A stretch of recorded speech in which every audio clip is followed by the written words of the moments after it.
Hi అండి, నేను మీ Kusmani. కుస్మాస్ kitchen ఛానల్కి మీ అందరికీ స్వాగతం. ఈరోజు కుస్మాస్ కిచెన్లో చుక్కకూర వీడియో చూపించబోతున్నాను. ఈ చుక్కకూర రెసిపీ చాలా టేస్టీ అయినటువంటి రెసిపీ, అంతేకాదు ఎంతో హెల్తీ అయినటువంటి రెసిపీ కూడా. ముందుగా ఈ వీడియో మీకు నచ్చినట్లయితే లైక్ చేయండి, షేర్ చేయండి. కొత్తగా నా ఛానల్ చూసే వాళ్ళైతే నా ఛానల్ సబ్స్క్రైబ్ చేసుకోండి. సబ్స్క్రైబ్ చేయగానే గంట సింబల్ వస్తుంది, దాన్ని క్లిక్ చేస్తే కనుక ఆల్ అనే ఆప్షన్ కూడా వస్తుంది. దాన్ని క్లిక్ చేస్తే నేను పెట్టు ప్రతి వీడియో మీకు నోటిఫికేషన్ వచ్చేస్తుంది. మరి ఆలస్యం చేయకుండా వీడియోలోకి వెళ్ళిపోదాం. ముందుగా స్టవ్ ఆన్ చేసుకుని స్టవ్ పై ఈ ప్యాన్ పెట్టుకుని దాంట్లో కొంచెం ఆయిల్ వేసుకున్న. ఆయిల్ వేడకగానే ఆవాలు, జీలకర్ర, ఎండుమిర్చి వేసుకోవాలి. ఆ తర్వాత చక్కగా కట్ చేసినటువంటి ఉల్లిపాయ ముక్కలను కూడా వేసేసుకుందాం. ఆ తర్వాత పచ్చిమిర్చి ఈ విధంగా పొడుగ్గా చీరుకొని వేసుకోండి. తర్వాత కొద్ది కరివేపాకు కూడా వేసేయాలి.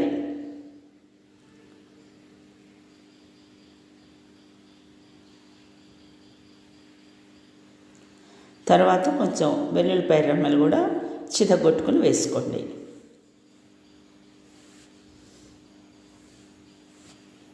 వీటిని చక్కగా కొంచెం దోరగా వేపుకోవాలి.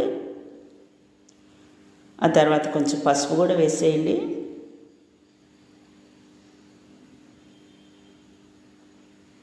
రుచి తగ్గట్టు సాల్ట్ కూడా వేసేసుకోవాలి.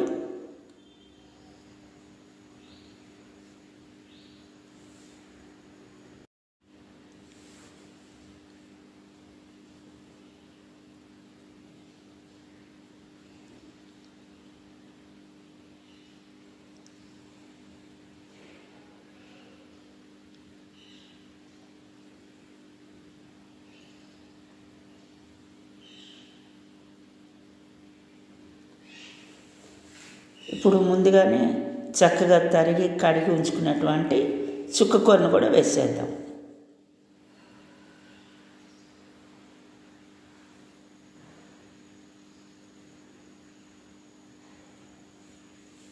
ఇప్పుడు మూత పెట్టేసుకుని మీడియం ఫ్లేమ్లో పెట్టుకుని చక్కగా కూరను ఉడికించుకోవాలి.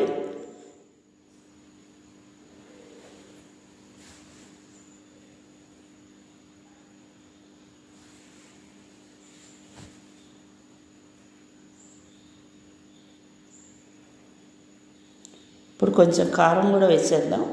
చుక్కకూర పుల్లగా ఉంటుంది కాబట్టి మనం వేసిన పచ్చిమిరపకాయలే కాకుండా ఇలా కారం వేసుకుంటే మరింత రుచిగా ఉంటుంది ఈ రెసిపీ.